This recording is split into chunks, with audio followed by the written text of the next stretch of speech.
Здравейте! Сега ще ви покажа моята кукла, която е Хънисом под Fredcam Reaction. Винаги си искам да купувам моите кукли по-късно, когато излезе филма. 4 месеца след като е излязъл филма. Не обичам веднага, няколко седмици след като излезе филма, да си купувам куклата. Затова тя ми е за рождения ден. До рождения ми ден има още много време, но ние сме свикнали да си подаряваме подаръците по-рано. Да започнем с нейната кутия. Така, както виждате, само да кажа, куклата за 39,99 се купих от Jumbo. Споменавам вече откъде съм се закупила и за колко лева, защото мисля, че ако някой иска да разбере. Това е DVD-то, което излезе миналата година. Ето тук пише 2014. Ето. Тук пише моята кутията. Това е кино, по който минават. Пълно е доста хубаво, затова запазих кутията. Тук пише ужас камера начало. Тук Хънисом и вот ето е Хъни. Ако сте забелязали, Хъни по принцип е с морско синьо червило. Не с розово, но на куклата е направена с розово, защото иначе нямаше да стане никак красиво. Тук има някакъв малък проблем при запечатването, но като се опитах да го махна, стана така. Но не ми е проблем. Това пък е Хъни в цял размер. Тук пише дъщерята на чудовището от блатата. Тук пише прочетете биографията и в дневника. Тук пише за филма разни подробности. Ето тук пише там. Етикета сложи просто там.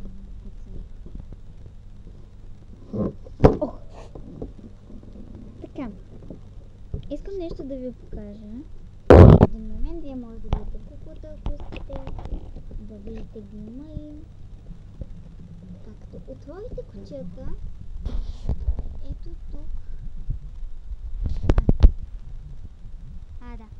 Ето тук има нарисувана куклата и тук пише, че си маха ръцете. Както виждате, си маха ръцете.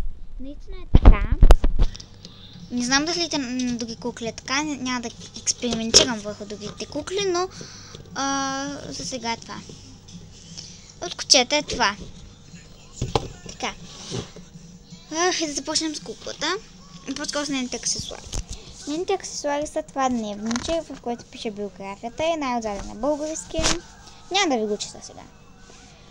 Това гребенче, което е черно. И това е едно такова нещо, което използват за филмите, така. Така, видите. Така започва в филмите. Тук може да си закача на ръката и...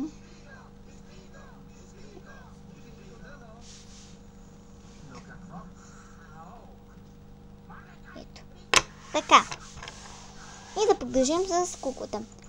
Има още аксесуари. Тази стойка, която не знам дали е аксесуар. Тази камера. Сега ще ви я махна.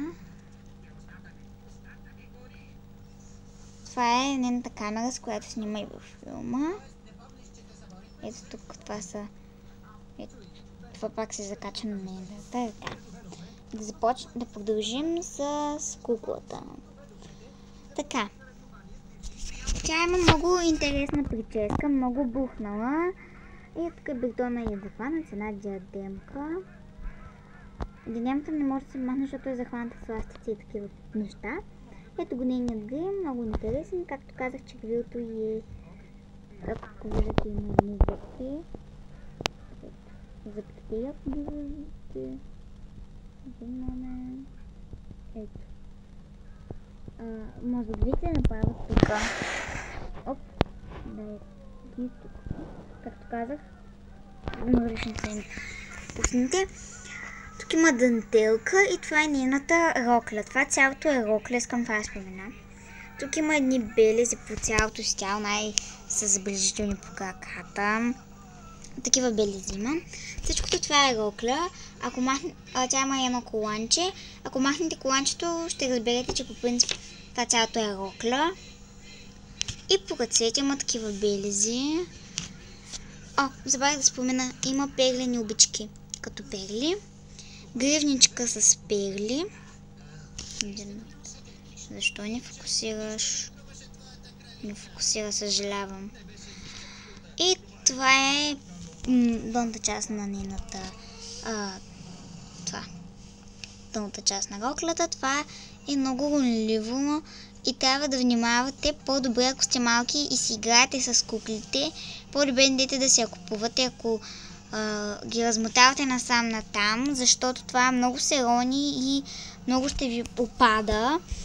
Аз за щастие не си играя вече, просто ги събирам някои кукли и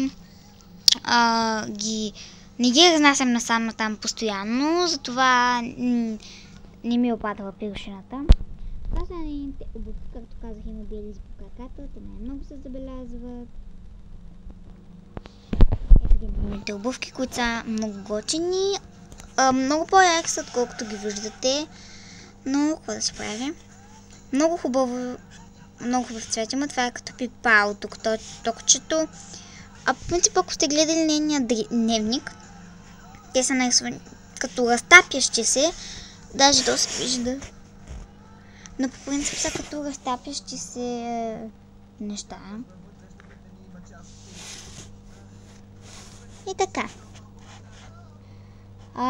Мисля, че това беше всичко за тази кукла.